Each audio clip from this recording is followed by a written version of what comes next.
Ayan, good morning guys. Welcome sa aking YouTube channel. Ayan, mayroon tayong project na bago. Ginagamit po ito.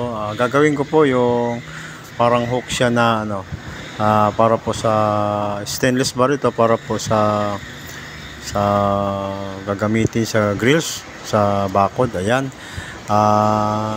Dalawang klase ito. Yung matulis tapos may thread siya. Ayan.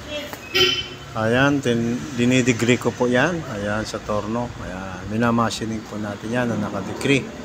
Para po yan gagamitin sa gate natin. Ayan. Ayan po, pagkatapos natin po yan